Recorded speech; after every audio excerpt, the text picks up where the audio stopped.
João 6, verso 1, 2 e 3.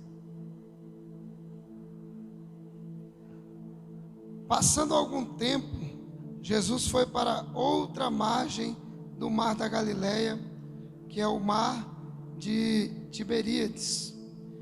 Então uma grande multidão o seguia, porque tinha visto os sinais que ele realizava nos enfermos. Verso 3: E subiu ao monte e sentou-se ali, juntamente com os seus discípulos. Pai, em nome de Jesus, nós glorificamos o teu nome, porque tu és um Deus tão poderoso. Tem cuidado de nós, e nós somos felizes pelo cuidado do Senhor para com a nossa vida. Pai, fala conosco, ministra ao nosso coração. Precisamos ouvir a voz do Espírito Santo do Senhor, mais uma vez, em nome de Jesus. Glória a Deus, amém, meus irmãos. Meus irmãos, eu quero ministrar uma palavra com o tema: quem é você na caravana de Jesus? Quem você é na caravana de Jesus? Pergunta para a pessoa que está do teu lado aí: quem você é na caravana de Jesus? Isso é uma pergunta muito interessante para os nossos dias atuais, porque nós estamos vivendo em um tempo muito difícil e ao mesmo tempo fácil. Difícil porque muitas pessoas não levam o Evangelho a sério. Muitas pessoas levam as coisas de Deus de qualquer maneira.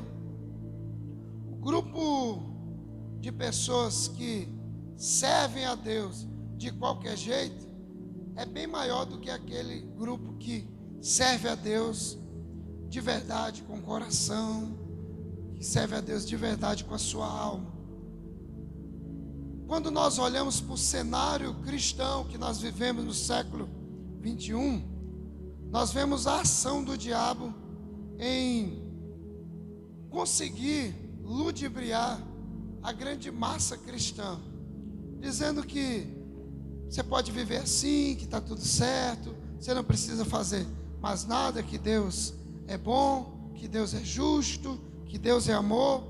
E você vê uma grande multidão de pessoas que servem a Deus ao longe, sem compromisso, sem aliança, e são pessoas que não conhecem ainda o nosso Deus. Quando nós olhamos para esse cenário, a gente vê também outro grupo de pessoas que acham fácil. Eu sou uma delas, que não acho dificuldade nenhuma servir a Deus. O que eu acho difícil é tentar pegar o Evangelho e adaptar ele na minha vida. Isso é impossível praticamente. Agora, eu pegar a minha vida e adaptar no Evangelho, isso é fácil. E a multidão de pessoas estão tentando adaptar o Evangelho à sua vida. E o Evangelho jamais vai ser adaptado à sua vida, porque o Evangelho ele veio para acabar com a vida que você vive. Então, quando nós olhamos para o texto, a gente começa a ver que onde Jesus estava, havia uma grande multidão. Muitas pessoas seguiam Jesus.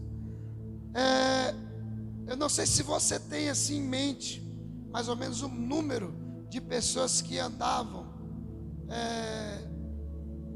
diariamente atrás de Jesus, mas era um grupo muito grande.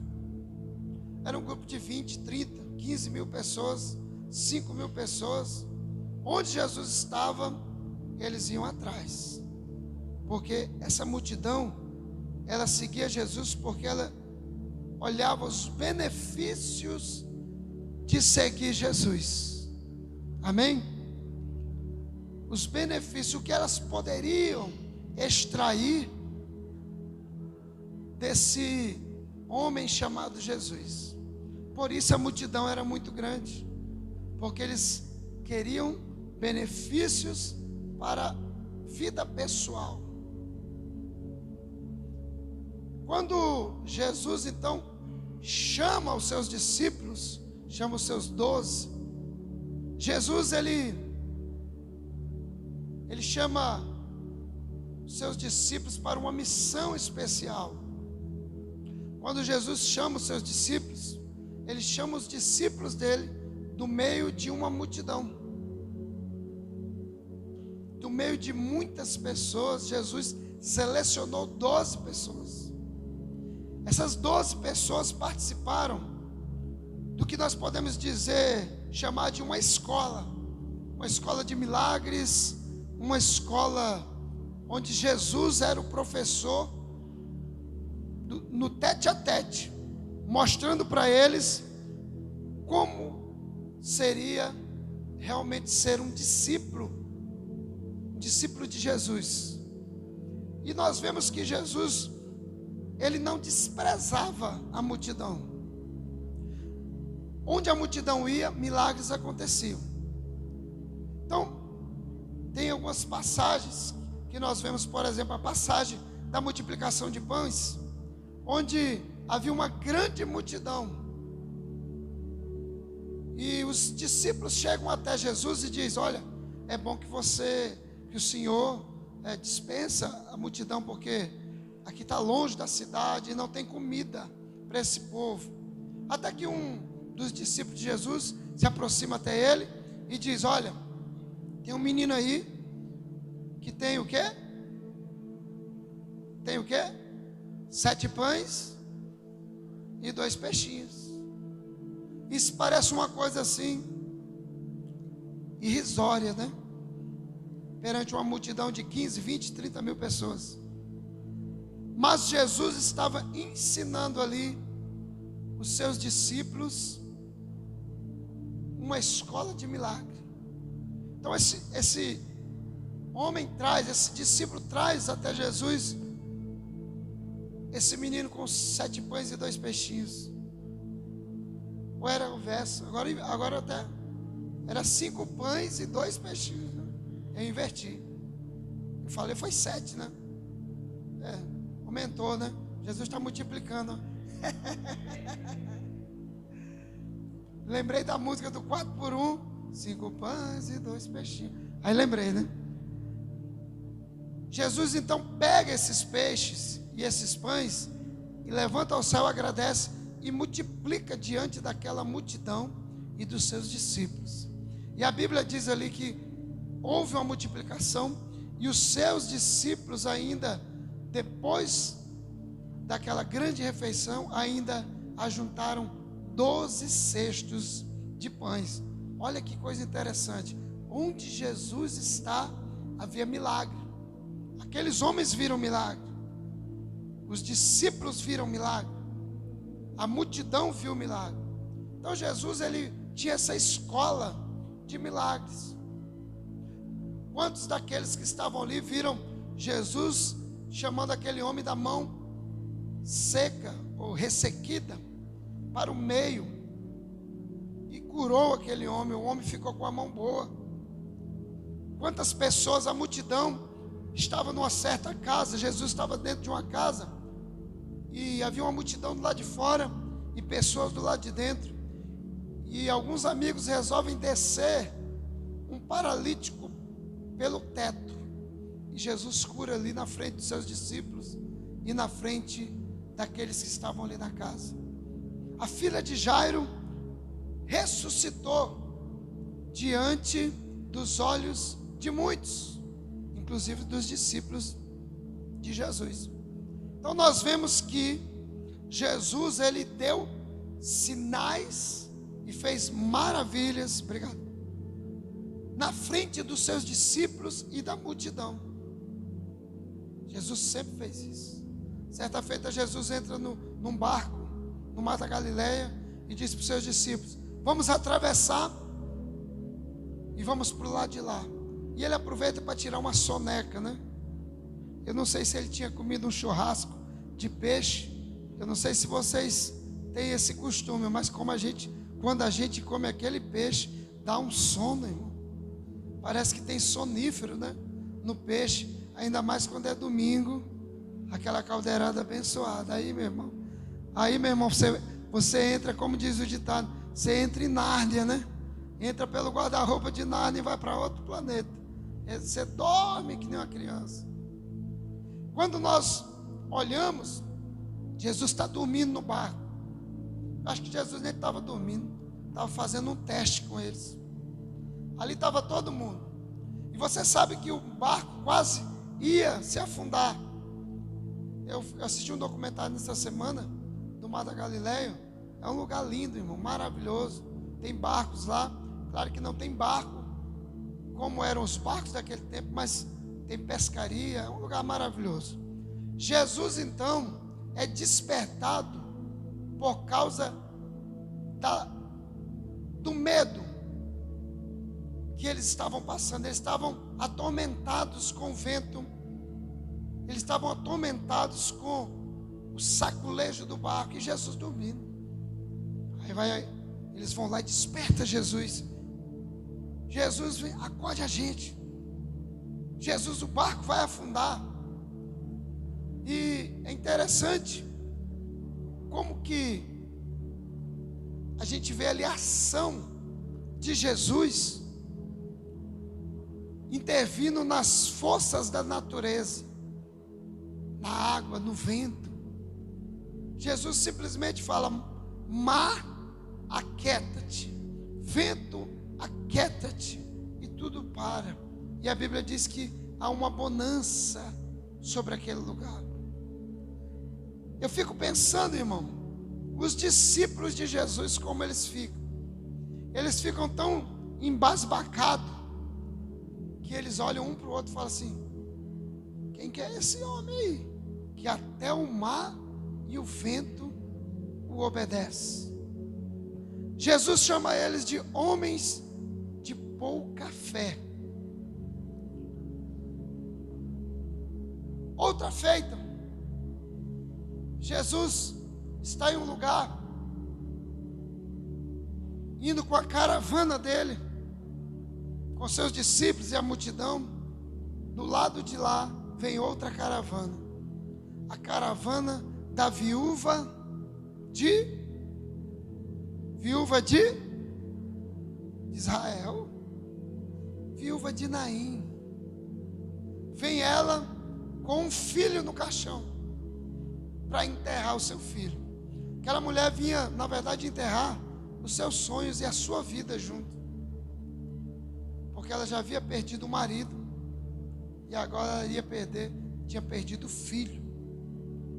É interessante a gente analisar que nenhum morto cruzou o caminho de Jesus e permaneceu morto. Pergunta como é que o senhor sabe, Jesus? Pastor, pergunta para mim, como é que o senhor sabe, pastor? Eu vou responder para você. Uma é porque eu leio a Bíblia. E a outra é porque tinha um monte de gente que estava morta e está aqui hoje na igreja, Vivinho da Silva, porque assim encontrou Jesus pelo caminho. Na Bíblia, ninguém que estava morto ficou morto diante de Jesus. Sabe por que lá na cruz do Calvário Jesus teve que morrer primeiro do que os ladrões? Ou principalmente o ladrão, que ele falou que ia estar com ele no paraíso? Porque se aquele homem morre do lado de Jesus, ele ia morrer e ressuscitar. Morrer e ressuscitar. Porque Jesus, ele é o autor da vida. Não fica ninguém morto do lado de Jesus. E Jesus então vê aquele menino morto, enrolado, que eles enrolavam como uma múmia. Só que o sacerdote estava 10 metros de distância, segundo a lei, né, a lei judaica. Ele estava distante, porque ele não poderia se contaminar com um defunto. Jesus chega naquele lugar, bota a mão, e a Bíblia diz, olha o que a Bíblia diz, que Jesus tocou o esquife, o caixão, e o menino ressuscitou. Mas isso não é verdade. Os autores daquela época, querendo passar pano para os judeus, colocaram que Jesus tocou no esquife, mas Jesus tocou, foi no defunto, meteu a mão lá dentro assim, ó, e deu tipo um choque, e fez com aquele defunto ressuscitasse. Eu não sei como é que aquele menino fez, eu só sei que a língua que estava, o nervo da língua que estava morto teve que voltar a ter vida, os ossos que já estavam parados tiveram que voltar a circular, o sangue que estava coalhado voltou a ser líquido, os órgãos que estavam já paralisados voltaram a funcionar, os olhos, tudo que estava morto voltou a ter vida, e o menino sentou no caixão. Sabe quem estava olhando? A multidão e os discípulos de Jesus. Se fôssemos ficar falando aqui dos milagres de Jesus, na escola que Jesus preparou, porque aquilo ali foi uma escola, irmão, um discipulado de Jesus. Se fôssemos continuar falando aqui, ficaríamos até amanhã e não conseguiríamos de tanto milagre que Jesus fez.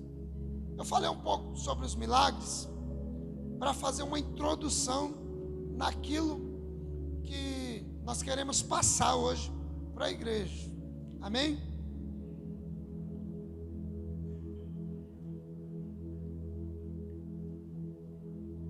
Quem é você na caravana de Jesus? Você precisa entender que na caravana de Jesus existia classes distintas de pessoa. Por isso a pergunta: quem é você na caravana de Jesus? O texto que nós lemos fala que Jesus, ele estava ministrando para uma grande multidão. Versículo 2, João 6, versículo 2. Então uma grande multidão o seguia, porque tinha visto os sinais que ele realizava nos enfermos. Jesus então subiu ao monte e chamou seus discípulos. Então nós olhamos ali no texto que havia ali algumas classes distintas de discípulos. Existiam então divisões, não turmas separadas, mas espiritualmente, podemos dizer assim, para você compreender, existiam classes separadas ali naquele lugar. E eu quero passar para você nessa noite 3 classes de pessoas que caminhavam com Jesus. E você vai me dizer, você vai responder para o Espírito Santo: quem é você no meio, na caravana de Jesus? Dentro dessa escola que Jesus preparou, que desenvolveu os talentos do seu povo, fez milagres. Você vai me responder e vai responder a Jesus: quem é você?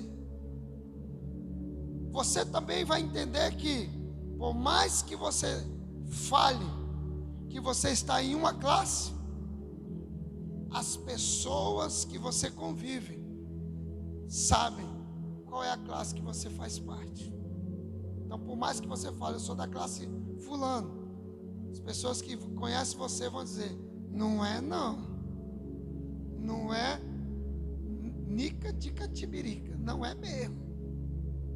Então, a primeira classe que eu quero falar com os irmãos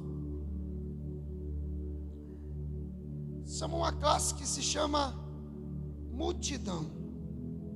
Observe bem que onde se fala de Jesus, desde os tempos que Jesus estava aqui na terra, sempre houve uma multidão. Quando Jesus esteve aqui na terra, onde passava tinha multidão, para comer pão, para comer peixe, para receber milagre, receber cura, que não é pecado. Mas essa multidão, desde os tempos que Jesus passou fisicamente aqui na terra, ela existiu, como existe até hoje. as multidões existem e sempre existirão. E é importante você entender o que é multidão, porque o primeiro nível de relacionamento de uma pessoa com Jesus é quando ela faz parte da multidão. Porque foi do meio da multidão que Jesus teve um relacionamento e separou os seus discípulos. Porque essa multidão é como se fosse a peneira de Deus para levantar os seus guerreiros e aqueles que realmente hão de herdar a salvação. A multidão está salva, sim ou não? A multidão está salva, sim ou não? Hã? Pode falar, gente. Vocês estão com medo? Muitos estão. Não posso dizer todos, mas muitos estão. Mas o que leva a pessoa ou alguém a ser multidão? Multidão, a gente precisa entender que ela tem características distintas, né? Porque a maioria das pessoas se torna multidão simplesmente por opção.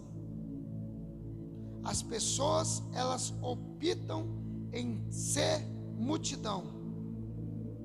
A multidão sempre vai ser maior do que os outros dois grupos que eu vou falar.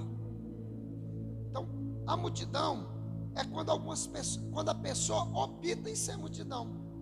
Vamos ver aqui algumas coisas que definem uma pessoa que ela vive na multidão. Primeiro, essa pessoa, ela se decepciona com estruturas e com pessoas, principalmente líderes. Essa é uma característica de uma pessoa que é multidão. Ele fica decepcionado com estrutura.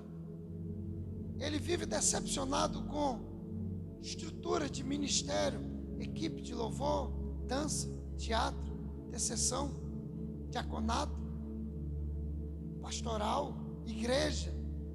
A multidão, ela sempre vai se decepcionar com algo. Então você vê que, por aí você já vê que a multidão é maior. Vai se decepcionar com estruturas e com pessoas. A Bíblia não fala que nós devemos focar a nossa fé em estrutura e nem em pessoas. Apesar que as estruturas servem para nos ajudar e auxiliar na nossa caminhada cristã. E as pessoas, Deus usa para nos lapidar e para nos ensinar o Evangelho. Nos ensinar aquilo que nós precisamos. A gente só aprende através de pessoas. Mas há um versículo na Bíblia, Hebreus 12, verso 2, que diz assim: olhando para Jesus, autor e consumador da fé, o qual pelo gozo que estava proposto, suportou a cruz, desprezando a afronta, e assentou-se à destra do trono de Deus. Olhando para quem?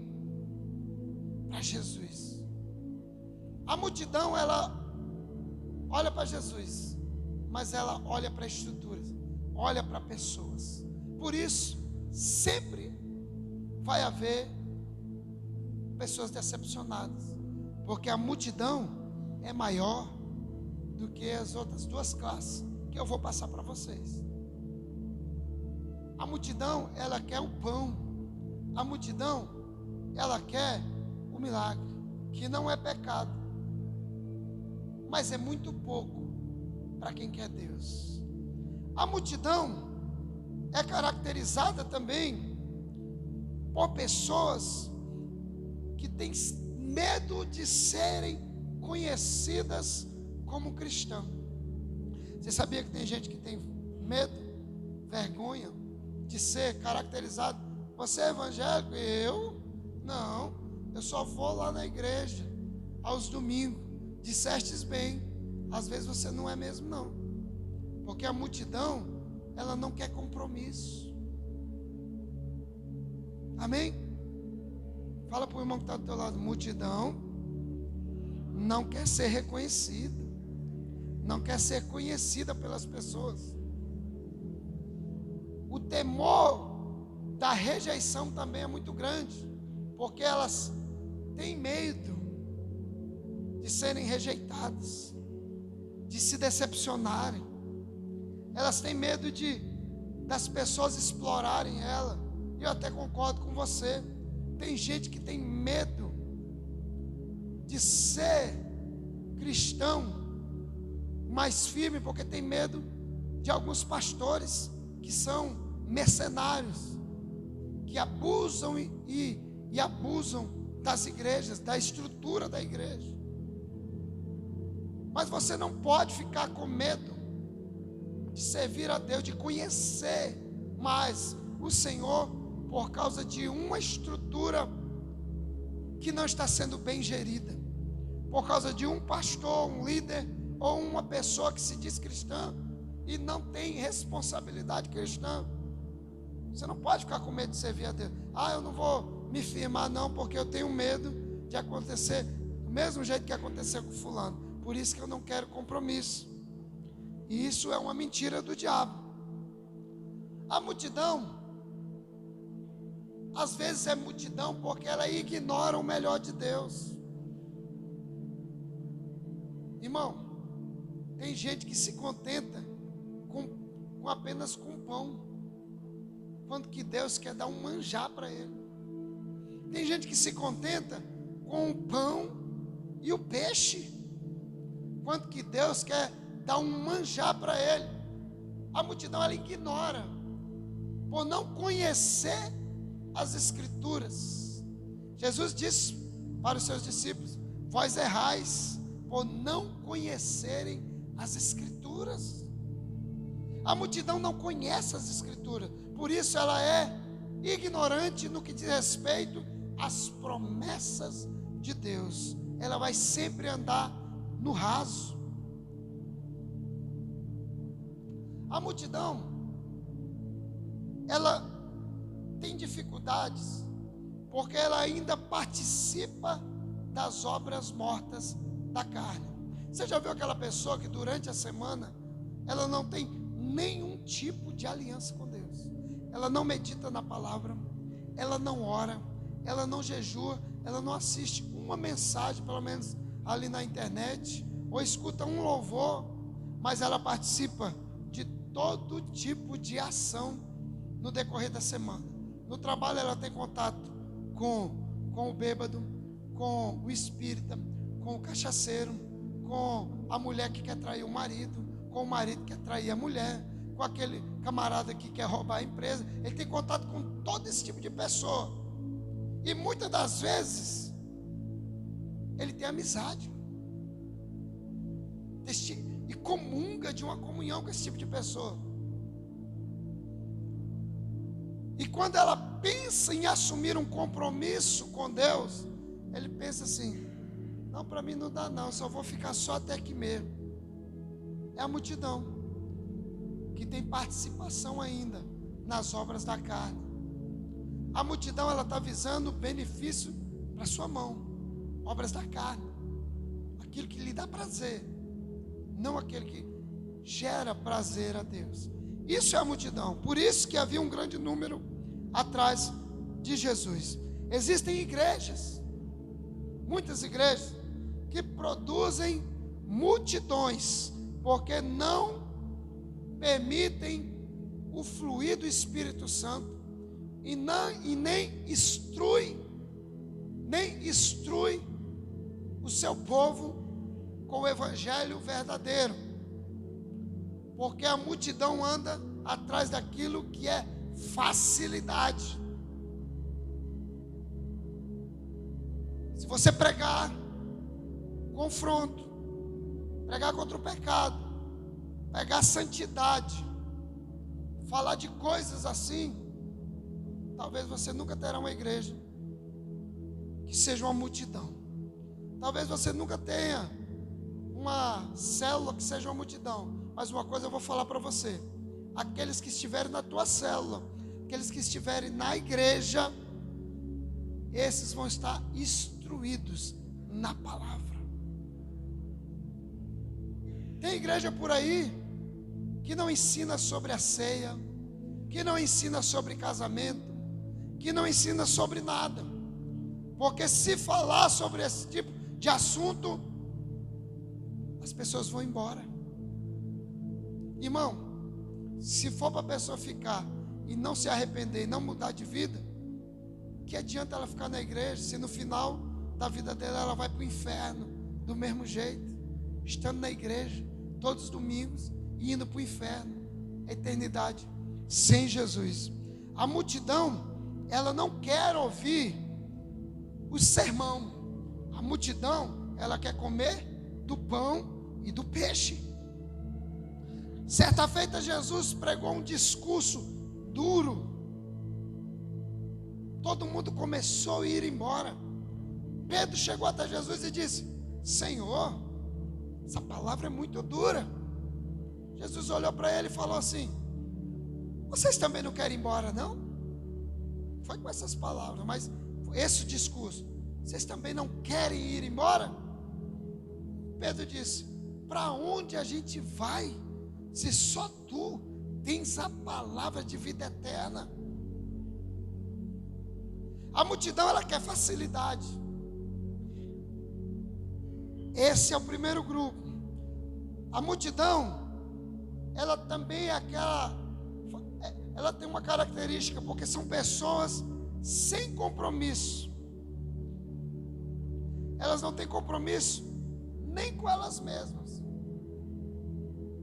quem dirá com Deus? A gente precisa fazer um autoexame. Se eu não sou multidão. Há pessoas que sabem o que Deus quer, convivem com pessoas da mesma visão, no entanto elas optam em fazer tudo ao contrário, desobedecendo aquilo que elas já sabem que precisam fazer. A multidão é essa, que ouve, tem alguém que anda com ela, que sabe que ela tem que fazer aquilo. Ela olha para o irmão, para a pessoa, e vê no rosto da pessoa que aquela pessoa está fazendo certo. Ela ouve, mas ela opta em não fazer o certo. Isso é característica da multidão. Nunca tem certeza de nada. Quando você pergunta alguma coisa para alguém da multidão, ela nunca sabe. Você pergunta: e aí? E aí, como é que você está com Jesus? Não sei. E aí, você está esperando, está orando aí para trabalhar em algum ministério da igreja? Eu não sei. Pessoa com 10 anos na igreja não sabe. Tem que tomar vergonha, irmão. Passar óleo de peroba. Pensa num povo desengonçado. É crente, irmão, que depois que vai passando os anos, não toma atitude diante de Deus. Aí ele começa a botar desculpa. As igrejas deviam ter óleo de peroba na porta, para passar na carita, né, de algumas pessoas que dizem assim: Deus ainda não falou comigo. Como que Deus vai falar com você se você não abandona o pecado, rapaz? Só vive no pecado. Deus está falando com você, multidão. Quem é multidão, diga amém. Tem multidão aqui, glória a Deus. É contigo mesmo que Deus está falando. Você acabou de confirmar. Amém. Multidão são pessoas que não querem ter aliança com a igreja, nem com Cristo. Elas querem o pão e o peixe. E tchau e benção. Amém? Vou passar rapidinho aqui para nós entrarmos no outro, que a gente vai falando, pensa que é rápido, né? Algumas características da multidão. A multidão, eles são apenas seguidores. Lá no Facebook, o que é que a gente tem lá? Na página do Facebook, no perfil, a gente tem amigo, né? Mas na página do Facebook, na fanpage, nós temos seguidores. É difícil ter seguidor, irmão, viu? Numa página. Estou pelejando aí para me sair e chegar nos 10 mil e eu não consigo passar dos 5 mil. Porque só segue quem te quer. Lá não tem negócio de amigo. Até que no perfil também é a mesma coisa, né? O cara não gostou de tu, ele sai lá. Mas a gente chama de seguidor. Lá no Instagram a gente chama de quê? Seguidor. O cara começa a ouvir coisa que ele não gosta de você, o que é que ele faz? Deixa de te seguir. Do mesmo jeitinho faziam com Jesus. Tem pão não? Tem peixe hoje? Tem milagre? Tem, só que primeiro vai ter o sermão. Então nós vamos embora, depois a gente vem. Há algumas características dos seguidores, multidão, que nós precisamos falar aqui. Não tem relacionamento interpessoal com a igreja, nem com Jesus. Irmão, você acha que uma pessoa que não tem relacionamento com a igreja, ele vai ter com Jesus que ele não está nem vendo? O nosso relacionamento cristão com Deus, ele reflete na maneira que nós convivemos com a igreja. Quanto mais relacionamento você tem com Deus, mais relacionamento você tem com a igreja. Menos relacionamento com Deus, menos com a igreja. A tal ponto que tem gente que quando está tão mal das pernas, aí ele não vem no culto, porque não quer relacionamento. Não está tendo com Deus, cortou com a igreja. Porque lá em cima fica a cabeça e aqui fica o corpo. Relacionamento distante com Deus e com a igreja. Não tem diálogo. Os seus diálogos, o diálogo de um seguidor é muito superficial. As conversas do seguidor são vazias e fúteis. Ele não tem o que falar, porque ele não tem relacionamento. Vai falar o quê? Quem tem relacionamento comigo sabe muito bem quem eu sou. Mas tem gente que não me conhece. Aí como o diabo é diabo, o cara não me conhece, não me conhece, mas para falar mal sem conhecer a pessoa fala. Presta a boquinha pro satambira, né, o satangoi, aí fala mal. Mas quem me conhece sabe quem eu sou, como eu sou. Quer ver? Eu vou perguntar um negócio para vocês. Qual é a comida que o pastor Neilson mais gosta? Hã? Caldeirada de peixe. É um coro na igreja. Está entendendo? Isso significa que tem muita gente íntima minha, hein? O seguidor da multidão não aceita ser cobrado. O seguidor, aquele que é da multidão, ele não aceita ser cobrado. Ele não aceita confronto, porque ele quer fazer a conduta dele. Ele não quer ser pastoreado. Eu vejo quando as pessoas elas estão fazendo algo errado e elas não querem que eu fale algo para elas. Sabe o que elas fazem? Elas não falam para mim que vão dar uma recuada. Elas recuam disfarçadamente. Meu amigo, eu que vim do mundão, né? Mineiro que dorme com o olho aberto, outro fechado. De longe eu vejo. Não quer confronto. Não quer conserto para a sua conduta. Multidão é assim. Discípulo não. Discípulo ele vem para perto. Multidão, ele vai para longe. Foi assim que quando Jesus começou a pregar, a multidão, ó, vazou. Confronto. O evangelho é confronto. O seguidor, a multidão, não se deixam tratar a sua alma, não permite tratamento, querem viver a sua própria forma de cristianismo. O seguidor, ele possui motivação desconhecida, ou seja, o seguidor, a multidão, a motivação dele é desconhecida. Eles não são confiáveis. Qualquer obra ou qualquer coisa que ele faz, ele nunca conta para o líder. Sabe por quê? Porque ele é independente. Sabe quem foi independente na Bíblia? Pergunta quem, pastor? O diabo. O diabo foi independente. Deu no que deu. Sabe quem foi independente na Bíblia? Pergunta para mim. Quem, pastor? Judas. Deu no que deu. Pergunta assim para mim. Sabe quem foi independente na Bíblia, pastor? Isso, fraquinho assim mesmo, tá bom. Pedro. Só que deu tempo dele voltar atrás e consertar. A multidão, querido, são aquelas pessoas que todos os projetos dela, nunca nada da igreja, nem irmão, nem ministério está no meio.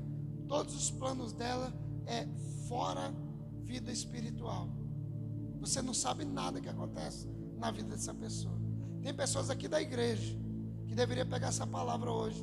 Eu não sei nada da sua vida. Congrego com você, pastoreio você e não sei nada, não sei o que é que você sonha. Não tem nem como orar por você. Senhor, não tem aquele sonho. Senhor, não sei não. Não fala nada para nós. Independente. Está entendendo? A multidão, ela vive num nível de crescimento baixo, ela não cresce. Olha para uma pessoa que está na igreja um monte de tempo, vê se ela cresce. Se ela não cresceu, ela é da multidão.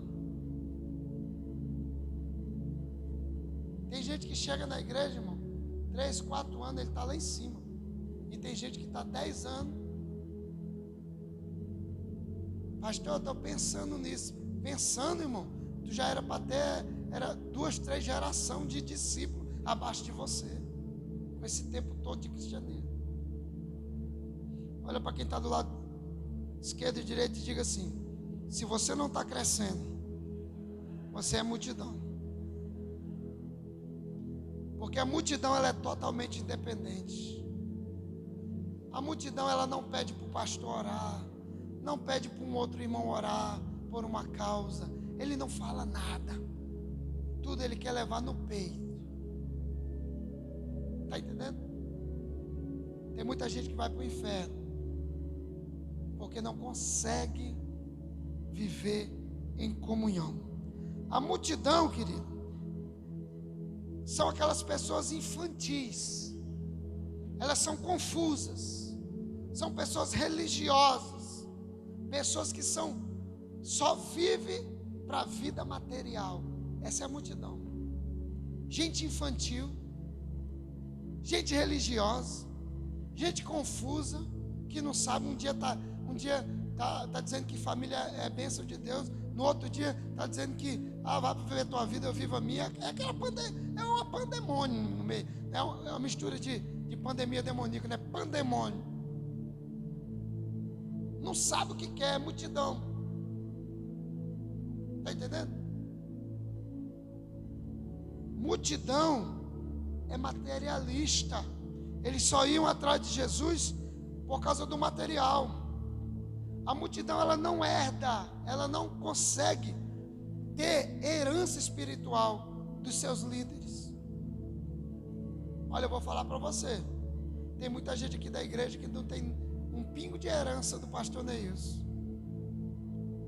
Porque eu gosto de ler a Bíblia, eu gosto de estudar, eu oro. Tem gente que pensa assim: mas nós só ora na quarta-feira aqui. Aqui é só quarta-feira, mas a gente tem que orar em casa. Tem que ter os compromissos da gente. Independente de quem está fazendo campanha ou não, oração é oração. Oração é comida. Todo dia você tem que fazer a sua. Está entendendo? Eu não abro mão de nada pela causa do Senhor. Está entendendo? Eu, daqui da igreja, para me sair da igreja, só se for para mim ir para o céu. Para o mundão, volto mais não. Eu tenho convicção do meu chamado. Quantos herdeiros eu tenho aqui que herdaram, já receberam o meu DNA? A multidão, ela não herda princípios espirituais dos seus líderes, não. Porque a visão deles é: eu quero ser abençoado. A multidão, ela foge de tomar a cruz, ela não quer carregar a cruz. Porque, mas é muito difícil. É difícil. É difícil demais. É difícil, você está falando? É difícil demais. Tem cidade que tem muito. Irmão, servir a Deus não é difícil. Difícil é querer servir a Deus e viver no pecado. Aí não tem como. Então essa é a multidão. São pessoas egocêntricas que só pensam em si mesmas. São pessoas que só vivem de aparência e têm medo de abrir o coração e pedir perdão. Essa é a multidão. Segundo grupo que nós encontramos, a multidão são os seguidores, tá, irmão? Aquela multidão, porque lá onde nós lemos diz que e seguiam uma grande multidão. Ou seja, a multidão é os seguidores. O primeiro grupo então é o quê? Seguidores, a multidão. Segundo grupo que estava dentro da caravana de Jesus, eram os amigos. Dentro dos 12 discípulos de Jesus, 9 deles eram da multidão. Você sabia disso?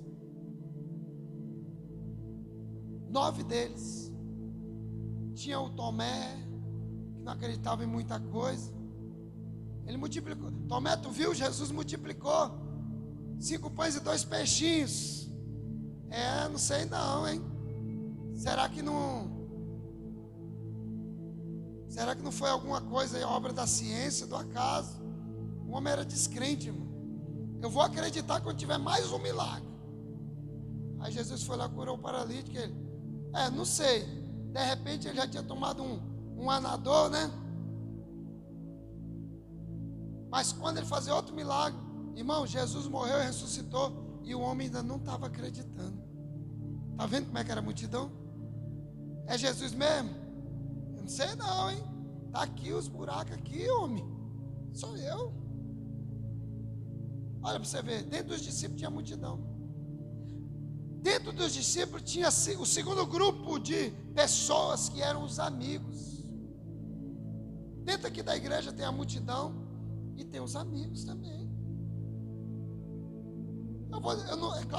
Seria muita ousadia minha me comparar com Jesus. Mas o pastor ele sabe quem são os amigos que ele pode chamar para mais perto. Você sabia disso? Aí tem gente que se ofende. Rapaz, fulano agora está só perto do pastor, né? Como se a porta fosse fechada. Fulano agora só quer, já viu que é até orar que nem um pastor. Tem que receber o DNA, irmão, né? Vou passar aqui 20 anos aqui, ninguém vai pegar. Tem que pegar. Você vai lá na Universal lá, o camarada fala, como é que eles falam lá? Tá ligado? Todo mundo tá ligado. É tudo a escola deles. Eu não vejo nada de errado. É o DNA passando. Jesus tinha 3. Tinha Pedro, Tiago e João. Olha como é que era interessante. No livro de Mateus 17, verso 1 até o versículo 5, Jesus diz assim, 6 dias depois, tomou Jesus consigo Pedro e Tiago e João, e a João, seu irmão, né? E os conduziu em particular a um alto monte. Olha só, Jesus falou assim: vocês três aí, eu quero fazer um particular com vocês. Já pensou? É íntimo ou não é? Poxa, é amigo ou não é? Vocês três aí, eu quero fazer um particular com vocês. Porque o que ia ser apresentado ali, a multidão não poderia estar presente. Os seguidores, que a multidão não podia ver. E a Bíblia diz que, no versículo de número 2: e transfigurou-se diante deles, e o seu rosto resplandeceu como o sol, e as suas vestes o tornaram brancas como a luz. Só quem viu isso foi Pedro, Tiago e João. O homem se transfigurou. Olha a moral dos amigos. Os amigos são aqueles que vê coisas que os seguidores não podem nem saber. E você, é amigo ou seguidor? Os amigos são aqueles que têm direito, têm acesso a coisas mais profundas. Quem que você leva na sua casa? Você leva a multidão na sua casa? Hã? Quem vai na sua casa são os amigos.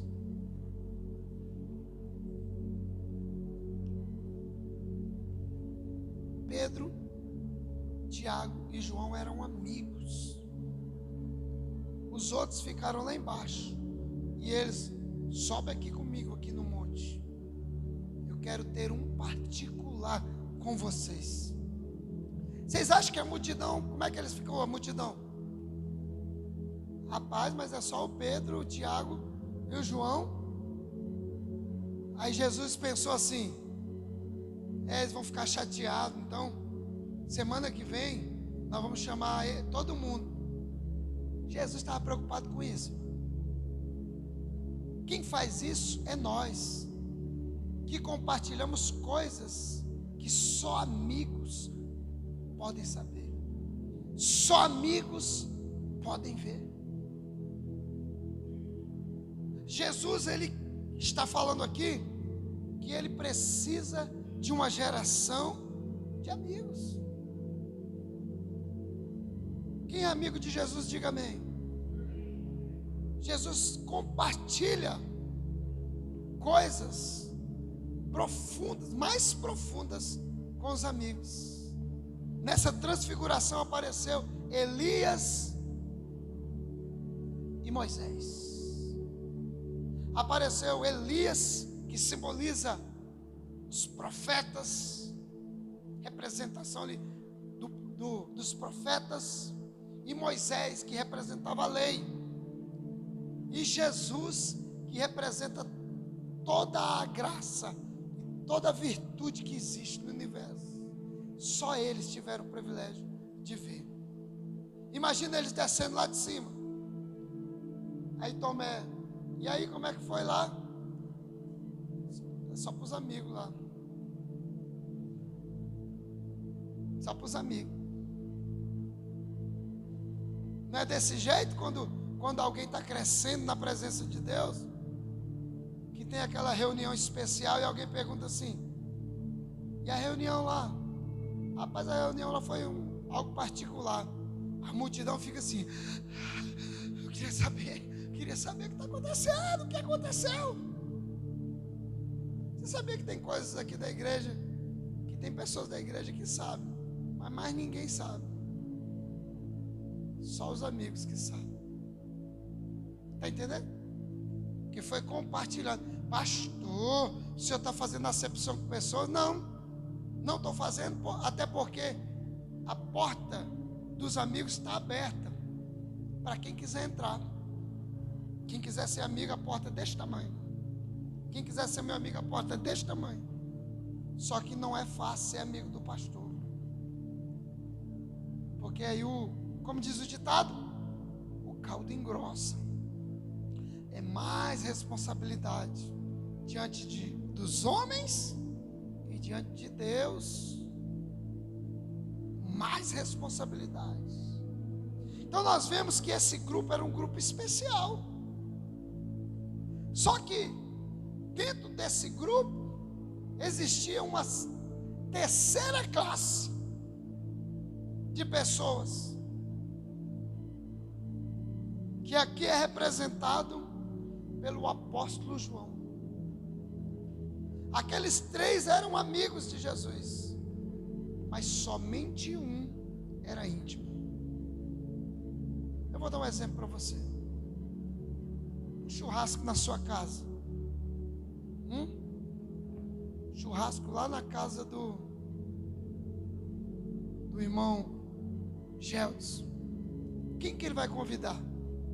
Os amigos. Os amigos podem ir lá. Está entendendo? Comer o churrasco e tal. Mas no momento o irmão Gelson está solteiro, né? Deus está trabalhando aí para levantar uma varoa para ele. Mas lá dentro do quarto, os amigos não podem ficar. Só os íntimos, irmão. Porque dentro do quarto que nós mostramos a nossa nudez, a nossa transparência. Era tão sério, é tão séria essa questão de intimidade, que no Antigo Testamento nós vemos quando Noé, ele fica bêbado. Um dos filhos de Noé quis zombar do pai dele e chamou os irmãos dele. Disse: olha, vem cá para vocês verem aqui o Noé, o grande patriarca, que está nu e bêbado. Os dois irmãos, com tanto respeito e honra a nudez do pai, porque é uma intimidade, né, do homem com a mulher, eles pegaram a túnica, o pano lá, e eles entraram assim de costa para cobrir o pai deles. Porque nudez só quem é íntimo para conhecer. Quando a gente leva para o lado espiritual, nós vemos que João era íntimo de Deus, de Jesus, a tal ponto que em João capítulo 13, versículo número 23, a Bíblia diz assim: ora, um de seus discípulos, né? Um de seus discípulos, que era João, aquele a quem Jesus amava, estava reclinando no seio de Jesus. João colocava a cabeça no peito de Jesus, o único. Eu acredito que Jesus colocava a mão sobre ele, conversava coisas. Tem um texto, eu não me lembro onde agora, que os discípulos querem falar algo para Jesus. Em vez de ir até Jesus, eles vão saber aonde? Vão pedir para João falar com ele, porque João era íntimo, irmão.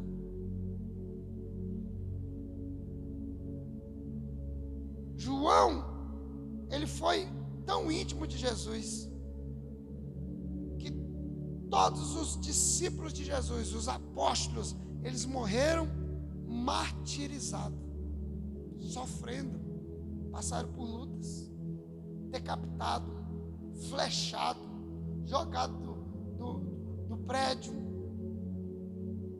morreram todo espedaçado, pregado na cruz de cabeça para baixo. Pedro foi um deles. Tiago foi atravessado com a espada.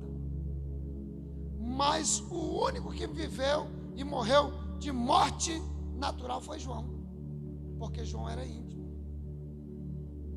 João era íntimo.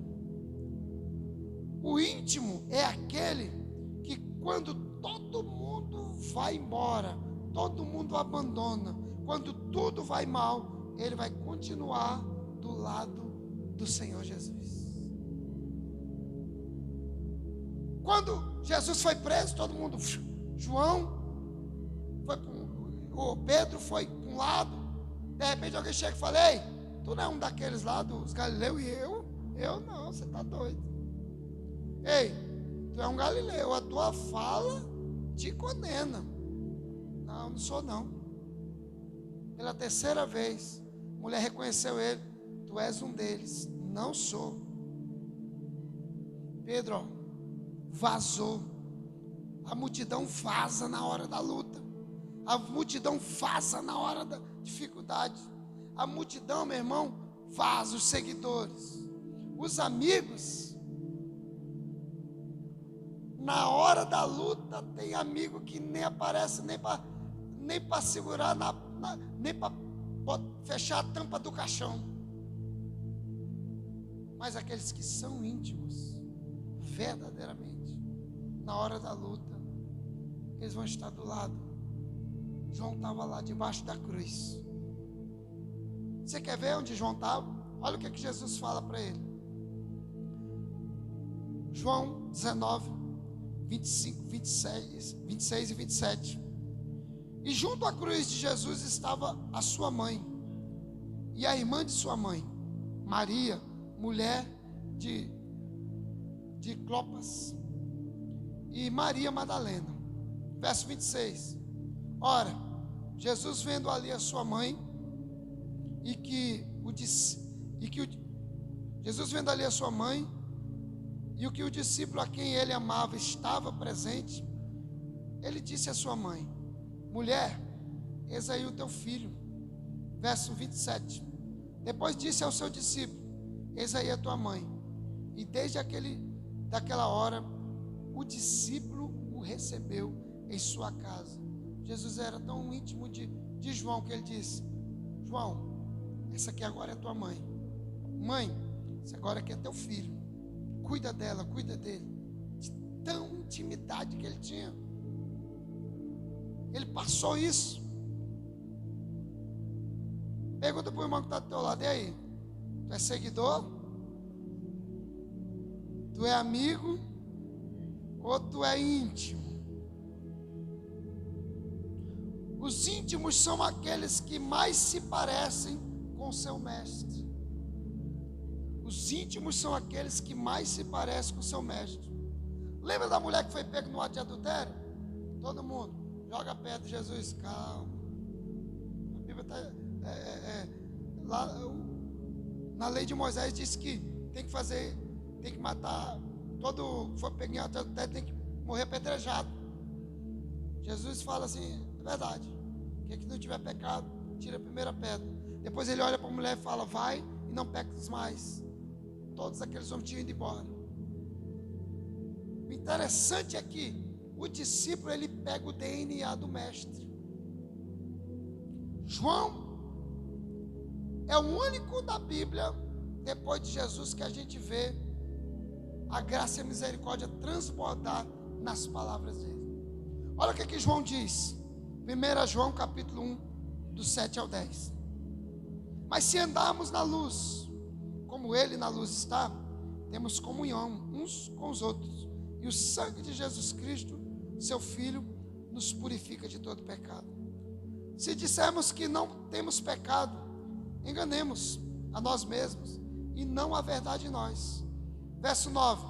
Se confessarmos os nossos pecados, ele é fiel e justo para nos perdoar os nossos pecados e nos purificar de toda injustiça. Versículo de número 10. Se dissermos que não pecamos, fazemo-lo mentiroso e a sua palavra não está em nós. No capítulo 2, versículo 1, ele diz assim: filhinho, não pequeis. Todavia, se vós pecardes, tendes um advogado justo e fiel, Jesus Cristo, o Filho de Deus. Olha o DNA do camarada: graça e misericórdia. O íntimo, ele recebe o DNA do mestre, a graça e a misericórdia. É claro que a justiça nunca apartou da misericórdia e da graça, mas Jesus trouxe esse evangelho. E Pedro, irmão, Pedro e João, foi o único discípulo que não morreu. Certa feita, um dos reis, com raiva do evangelho, pegou uma caldeira quente e jogou João lá dentro. Aí João, o que aconteceu com João? que aconteceu com João? Nada. Porque os íntimos eles estão ligados nos milagres de Jesus. Estão ligados na proteção. Eles conhecem, eles sabem o que o seu mestre faz, o poder, a grandeza. Ele tem as informações, ele é íntimo. Íntimo fala de ligação. O maior ato de intimidade que existe é a relação sexual entre um homem e uma mulher, que se tornam um numa só carne. Amém? Mas a Bíblia diz que aquele que se une com o Senhor se torna o quê? Se torna o quê? Um com Ele. Essa ligação é através da intimidade com o Pai, com Deus. E você recebe o DNA do Mestre. As maiores revelações do céu foram dadas para João. Ele viu os novos céus, nova terra. Ele escreveu as 7 cartas. Paulo foi usado. Paulo, olha, falo tanto de Paulo que às vezes eu até confundo. João, ele recebeu visões da Nova Jerusalém, porque ele era íntimo de Deus. E eu quero terminar fazendo uma pergunta para você. Qual desses 3 grupos você pertence? Aos seguidores, que só vem atrás do pão e do peixe, que volta a te dizer que não é pecado receber milagre. Não é pecado você ter vindo aqui no culto hoje em busca de um milagre, não é pecado. Porém, para quem quer servir a Jesus, é muito pouco. Para quem quer só milagre. Milagre é o nível mais pequeno de intimidade com o Pai. A intimidade com o Pai mais profunda é aquela quando você não tem nada, quando tudo está em desfavor para você, e você continua sendo a mesma pessoa, o mesmo adorador. Alguém diz assim: você vai morrer, e a pessoa diz: eu vou morrer, mas eu vou para o céu. Milagres é maravilhoso, todos nós precisamos. Todos nós precisamos de cura em alguma coisa, de avançar em prosperidade. Mas aquilo que mais nós precisamos é sermos íntimos, termos a presença de Jesus na nossa vida. Se você veio aqui nessa noite em busca de milagre, em nome de Jesus, que o Senhor derrame sobre a sua vida.